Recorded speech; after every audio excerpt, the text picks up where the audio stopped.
अहमदाबाद के विमान हादसे में मारे गए 242 लोगों में से सबकी एक कहानी है और हर उस कहानी के साथ वो जो मारा गया शख्स है उसका परिवार इस वक्त पोस्टमार्टम हाउस के बाहर बैठा हुआ है। मेरे साथ अनिल जी हैं जिनके बेटे लंदन में काम करते थे और अपनी पत्नी के साथ अपने परिवार से मिलने अहमदाबाद आए हुए थे। कल परिवार ने हंसी खुशी एयरपोर्ट से उनको सी ऑफ किया, लेकिन उन्हें पता नहीं था कि ये आखिरी मुलाकात होगी और उसके बाद अब कभी वो नहीं मिल पाएंगे। अब अपने बेटे और बहू की बॉडी के डीएनए सैंपलिंग के लिए आए हुए हैं। बॉडी इस हालत में नहीं है कि पहचाना जा सके। रो रो कर बुरा हाल है, बात करना मुश्किल है और इस दुख और तकलीफ को सिर्फ आप समझने की कैमरे के जरिए कोशिश कर सकते हैं। शब्द यहाँ कम पड़ जाते हैं। अनिल भाई, आपका जो कष्ट है, आपकी जो तकलीफ है, पूरी दुनिया समझ रही है, पूरा भारत समझ रहा है और हम भी उस तकलीफ को समझ रहे हैं। क्या करते थे आपके बेटे? क्या नाम था उनका? कब शादी हुई थी? कब आए थे वो? 7 साल पहले शादी हुई थी। 2 साल से लंदन में जॉब कर रहा था और मेडिकल का प्रॉब्लम था तो इधर आए। कब आए थे वो लंदन से? 2 तारीख 2 तारीख को आए थे। किस वजह से आना हुआ था? मिलने आए थे? फैमिली फंक्शन में आए थे? मेडिकल ट्रीटमेंट के लिए इधर आए थे। वहाँ बराबर हुई नहीं तो इधर आया, वहाँ में मिसकैरेज हो गया था। अच्छा, पत्नी की प्रेगनेंसी के इलाज के लिए वो यहाँ पर आए थे? लड़के की अच्छा। पत्नी की। कितने दिन रहे आपके साथ? 10 दिन। कल आप एयरपोर्ट भी छोड़ने गए थे? हाँ, एयरपोर्ट छोड़ने गया था। फिर 12 बजे उसका बोर्डिंग हुआ तो फ़ोन किया कि हम बैठे हैं, अब हो गया है सब। 1 बजे प्लेन में बैठे, वीडियो कॉल किया, बात की और 15-20 मिनट में तो ऐसा दुर्घटना हुआ तो तुरंत हम इधर आए देखने के लिए। पूरा दिन देखा, कहीं नहीं मिले। फिर डीएनए बोला था, डीएनए करवाया मैंने।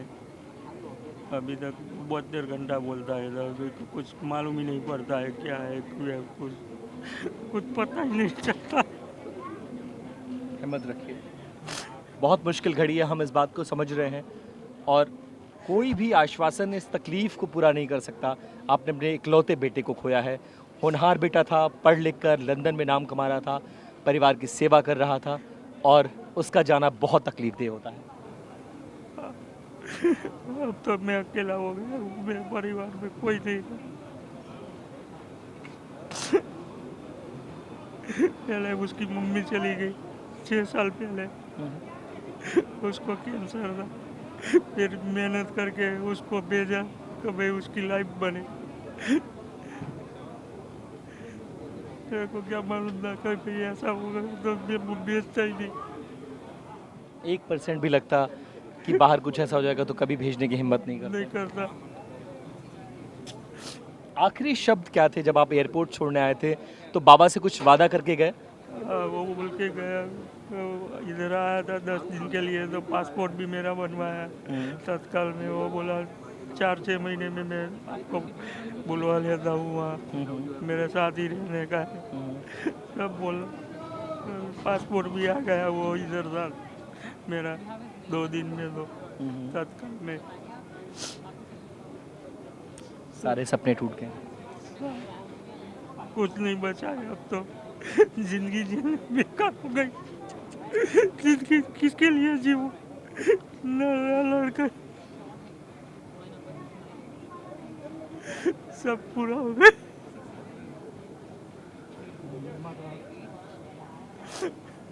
वीडियो कॉल पे बात हुई थी फ्लाइट में बैठने के बाद, क्या बोला आपसे? दादा मैं जल्दी आऊँगा, हाँ, अपना ध्यान रखना। बॉडी देखा आपने किस हालत में है? कुछ नहीं देखने की पता, हालत में नहीं है। कुछ पता ही नहीं है अभी। मेरे को कुछ पता ही नहीं है, दोनों में से किसका भी कोई पता नहीं है।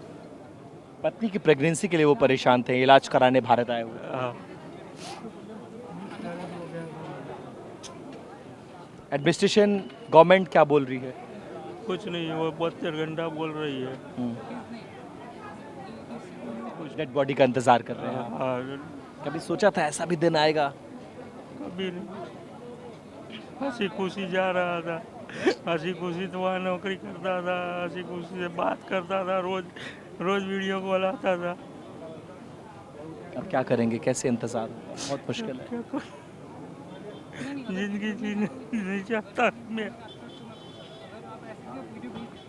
इनकी तकलीफ को समझा जा सकता है। बेटे को खोने का गम, खासकर तब जब बेटा इकलौता हो और उसकी सहारे ही आगे की ज़िंदगी को काटने का इरादा हो।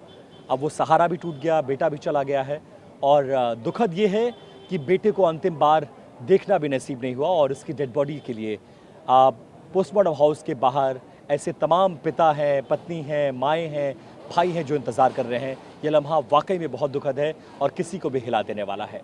कैमरा पर्सन सुभाष के साथ विपिन चौबे, TV9 भारतवर्ष, अहमदाबाद।